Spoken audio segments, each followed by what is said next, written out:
here we go. I gotta get me some eggs. I might have to cook a couple of eggs or something. Oh, I gotta use an egg for my hush puppies. So that'll be some shells. That's my worm bin. Keep my worms alive. I got them rolling back in there. I'm about to throw some coffee grounds up in this camp. They like coffee grounds and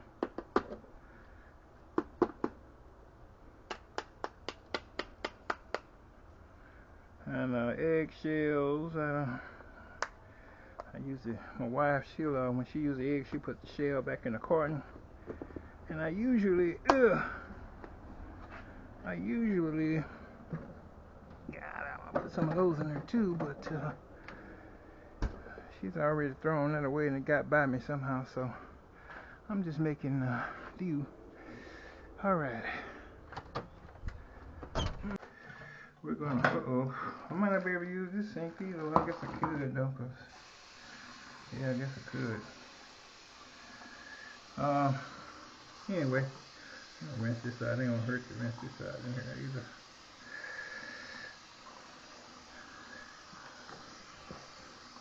I'm gonna make some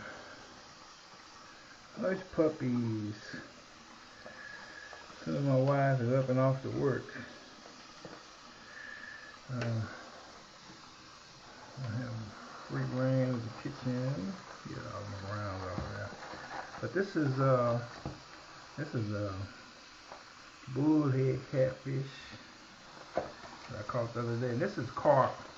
I want to show you the difference in that when I take it out, but you probably can see it through the bag. See how red that is right there? Then this is right here. That one didn't bleed out good. You can see it better on the back side, yeah. But once I take it out of the bag, you'll be able to see it real good. That whiter meat right there, that's one that bled out real good. When you cut that, when you bleed that carp out, right, that meat should look like that, not red. If it's red, you didn't bleed them out very good. So that's kind of the thing that's going on there. So usually, and then I did that before carp because I don't like the taste of meat with blood in it. It's got a little twang to it, just a little aftertaste. I mean, really, you could eat it still, but I'm a kind of particular eater. I look at my food and all that, so I cut a lot of stuff off. My wife's saying, "Why you got that off? Why you got that off?" I'm not eating it. That's why. But anyway, so I'm gonna let these thaw out, but I'm gonna make some hush puppies first. Then when I take these out to season them, because I already had them like in some, well, I didn't really have them in salt water. Whenever I do carp, I usually, I got a Tupperware thing that's clear with water, put water and some salt in there and kind of mix it up, kind of make the water kind of salty. So as I'm cleaning the fish and cutting the meat, filleting the meat off and all that, I drop the meat I'm going to keep off in that little Tupperware thing with the salty water. Then I take them to the sink when I'm done and pour that water off and rinse them off real good. Then I'll put them in a freezer bag, get all the air out of them, and put them in the freezer. So these had actually a little garlic salt on them too, so because I was out of traditional salt. But I'm not going to leave the water running on them. I'm going to turn that off. I just want to sit in here and thaw. I was going to use the kitchen, but yeah, the sink condition is. My daughter washed dishes yesterday, but we could create dishes fast around here, and so nobody uses this restroom here but me. It's actually the guest restroom, and I'm about the only person that uses it, so I can leave them in the sink here. It's fine. My wife and my daughter have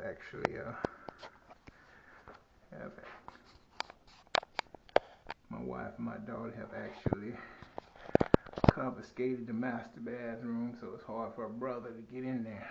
So brother working here, which is fine by me. As I was saying, I don't know how much light I got in here to show you. Oh yeah, my stuff, it should be rising.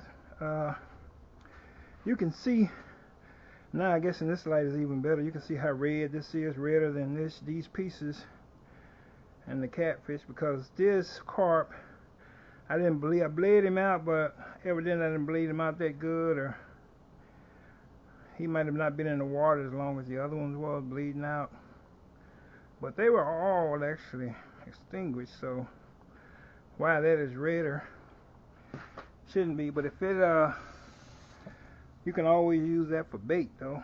That's what I'm probably thinking about doing, because usually that part has a little twang taste to it that Mr. Preston ain't really all that crazy about. But anyway, since you're this far along, this is what I do with my fish. And of course my wife, I don't know if it's a attempt to save money or whatever, she didn't get my, this is Louisiana hot sauce, this Kroger brand. I like the brand with the dot on it. This will work, shoot, whatever.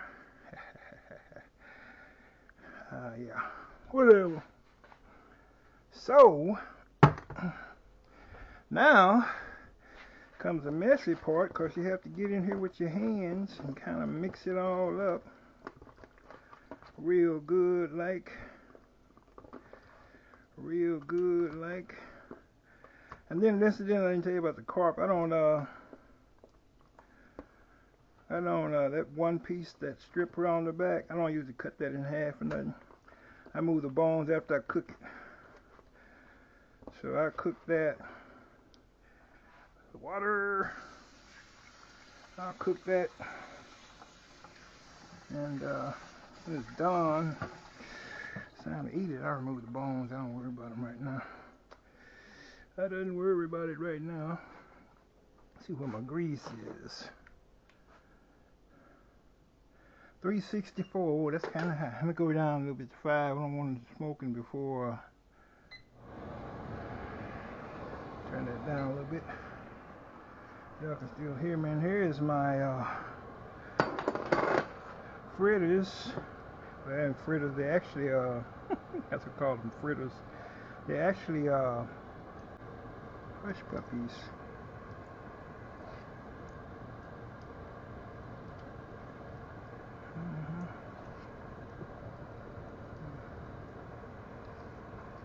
Actually hush puppies. I think we can put one more in there. This recipe, I actually got it from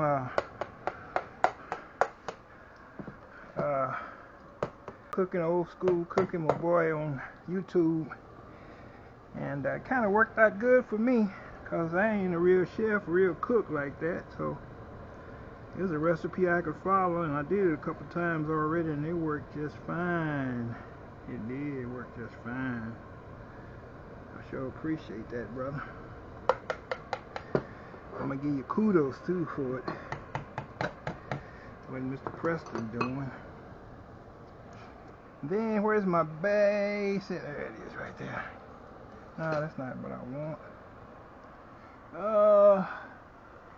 I don't see what I really want to dip these out with, so I guess that'll have to work on it. I'm gonna use this spoon. Well, that's hot. I'm gonna do okay. Where's my tongs at, man? Tongs? Oh, but that stuff has already been washed. Sometimes they put dishes in the dishwasher around here, man, and they browning. Slowly but surely browning up, man. They put stuff in the dishwasher around here, and it ain't really.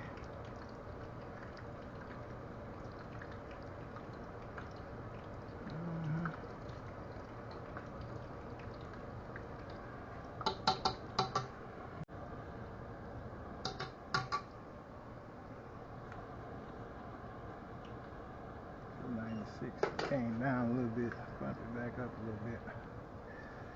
Alrighty. And gonna make up some new batter for my fish. This stuff here, man, been in here for a minute. I think that's something my wife used right there. This is my old fish batter. I made too much of it. And you make some more. Well, it's still good. It may be. You know what? I think I'm gonna go ahead and try it. Since I have this catfish in there first, while we got lots of grease rolling around up in the camp. Yeah, alright. And alright. Yeah.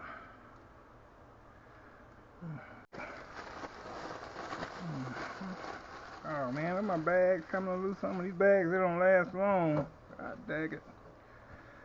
God dog it, it's serving the purpose. I'm going to get me another bag out. Transfer my flour mixture.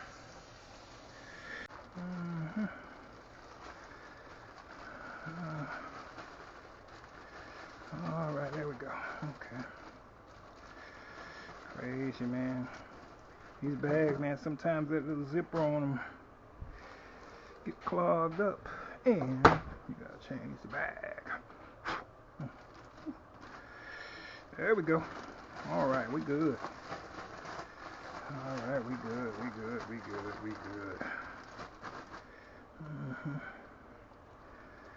I'll put some more in there. I'm gonna cut those long pieces just in case my wife and my daughter decide they want to eat some, but they're eating, they got some planned meals that they made up all week, so my wife should eat some anyway, just to taste it. See if I got any skills. She will just see if her hubby got any skills. So I think what I'm gonna do is take my scissors and we're gonna cut these in shorter pieces just in case they decide they do want to check it out. Yeah, we'll do it like that for them. For those ladies, for Mr. Preston also, because Mr. Preston ain't gonna be that one's okay. That one, this one. Alright, that's good. I think those are about ready to come out. I think they are. Yeah. Oh yeah. Let's flip them over, the ones that ain't been flipped yet. Yeah, they about ready to go. The ones about flipped, they about ready to go. Let me flip that one. Yeah. Yeah, they about ready to go.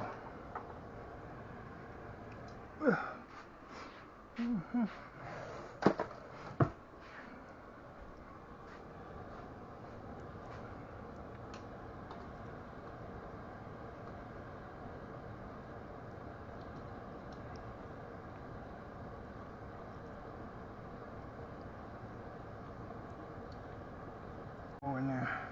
We're gonna clear this out though in a minute here. One, I made too much. Actually, I had got a little too soft.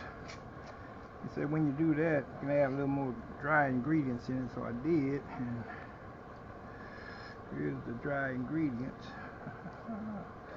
Maybe a little more than I was asking for. So this is gonna be the last little batch of them right here. This is. I'm gonna clean my bowl out after this. That's all I'm gonna need. Almost gone now. Alright, there we go.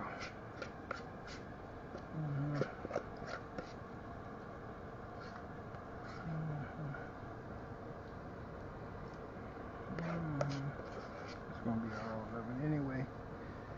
There isn't any more left. That's it. Alrighty. Get that done, and then we'll get our fish going. Add this thing. Anyway, I'm not going to do any French fried potatoes or any tartar sauce. I got that from my friend too on a. Let me see if I can pull his name. Old school YouTube Chef Jeffrey. That's where I got it from, Chef Jeffrey. So shout out to Chef Jeffrey. All right, YouTube, man. Hope you're liking that apartment in Vegas, man. But anyway, all right. This is the one recipe that works that he gave, and I just followed it, and it worked good. So everybody in my house liked it. My wife liked it. My daughter liked it. And I guess now I'm the hush puppy king. So My wife the other day, she was talking about something a week or two ago about and told me, I was gonna get you to make some hush puppies. And you know how that goes. Once you start doing something, it's kind of your job from then on.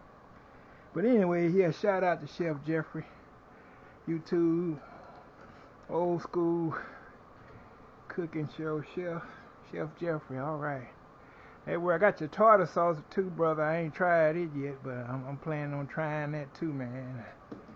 And I got some buffalo in the freezer, but I ain't thrown the buffalo off in there yet. I got some carp over here and some catfish, bullhead catfish that we working on. I had that for a while, so I figured I'd go and chef it up. I work that buffalo next time, because that's quite a bit of meat.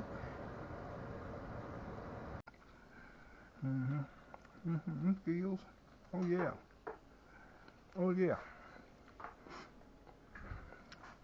Get that fish in here. Get it fried up. 280. I'm feeling that 350. 316. Well, let's keep going. It's going. See what that is on that.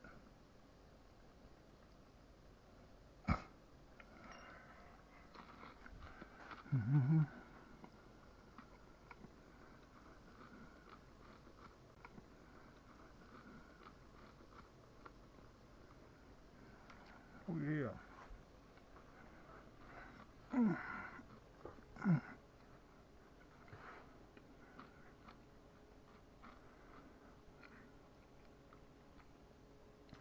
I can just eat the hush puppies, man.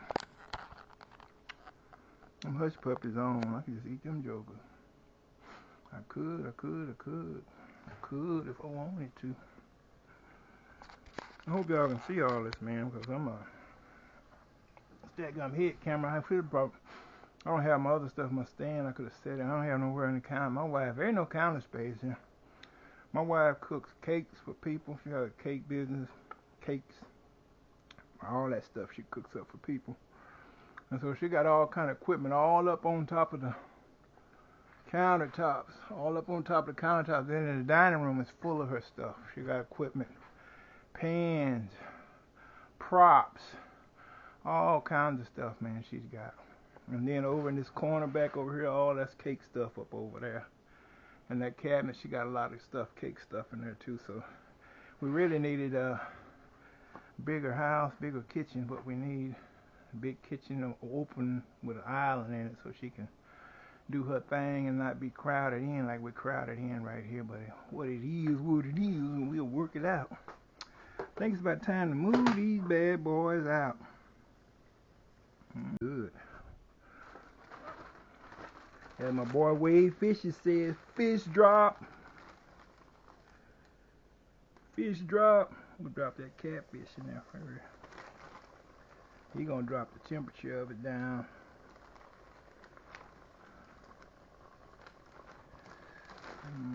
Fish drop. My boy Wade Fisher said.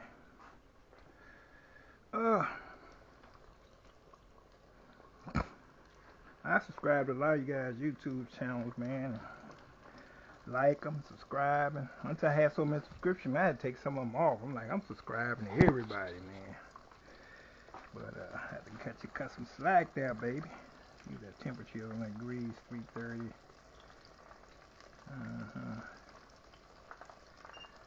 I'm probably gonna have to.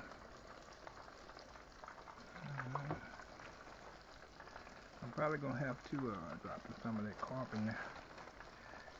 Incidentally, this is carp I'm dropping now, y'all. All you people that hate carp, that ain't never ate carp, don't know how to prepare carp.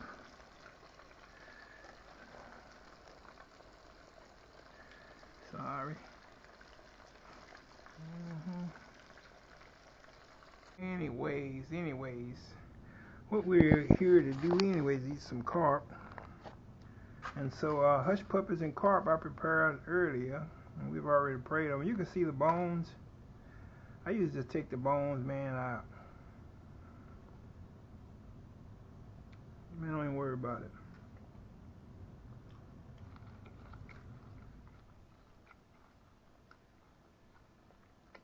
I just break through it, man. Big enough chunks. Your bones out, man. And you can see the bones right there. Check them out. Simple.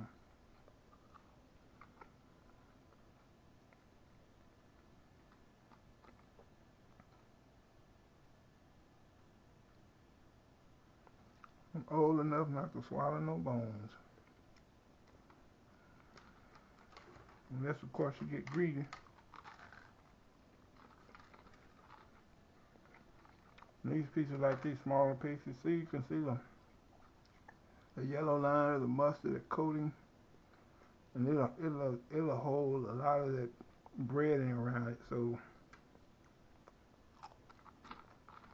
be careful if your seasoning is in your bread, and if you're seasoning the bread and not the fish.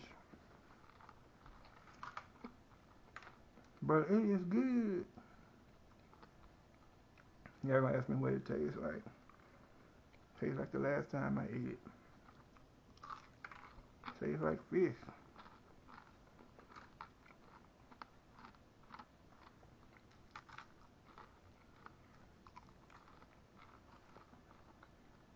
And the hush puppies, man. Oh, man. Kudos out to my man, Chef Jeffrey. Old school, down home cooking. My man. All right. I ain't even a cook. And I made good hush puppies. Anyway, y'all. That's it. Later. On, I think on YouTube, what I subscribe to, wait a minute, God dang, come on here. A lot of channels on YouTube, and one video that on YouTube that was from the Nebraska Fish and Game. I think the man's name was Stan Krause. He did, and he was talking about how to score a carp to get those wide bones to fry out, and how to get your dry mix in between those cuts. And so usually when you think of a quarter of an inch, you know, we thinking a lot. I mean, we usually think what we're really thinking is like a half an inch in your mind. But I just got my tape measure out, man, to show you what a quarter of an inch is. And I hope you can see this. This is an inch. From here to here is an inch. This is a quarter inch right here. From here to here is a quarter inch. That's slicing that fish up. That's like that. I haven't got lunch meat thicker than that. That's a quarter of an inch. Usually when we think of a quarter of an inch, we think it's somewhere along this line. Somewhere along in here, but that's not a quarter of an inch. This is a half an inch right here. From here to here is half. That's a quarter. This much. You slicing that carp up like lunch meat, man. So when wide bone should cook out on a quarter inch, and you putting flour and the mix all down off in between those cracks, man, that's like paper thin. I seen one gentleman on YouTube do it a quarter inch, man, and when he got through that fish, I mean, it didn't look like fish no more. It looked like I don't know what they call it, a pack of lunch meat. You spread it. But that's what that is. It's a quarter of an inch right there, just for the record and the people to know that that's a quarter of an inch. So when you say you scoring it and fry the wide bones out, he said a quarter of an inch, and this is a quarter of an inch from here to here. This is a quarter of an inch. Just that little section right there. I hope you can see that. That's a quarter of an inch. Get your ruler out, your tape measure, whatever, and get a quarter of an inch, and then you can see, cut a couple of them, and then you can measure it from there and do a quarter of an inch. You're going to slice that fish up like lunch meat, man. But anyway, that's just my thoughts today, so thank you guys for watching that. Right.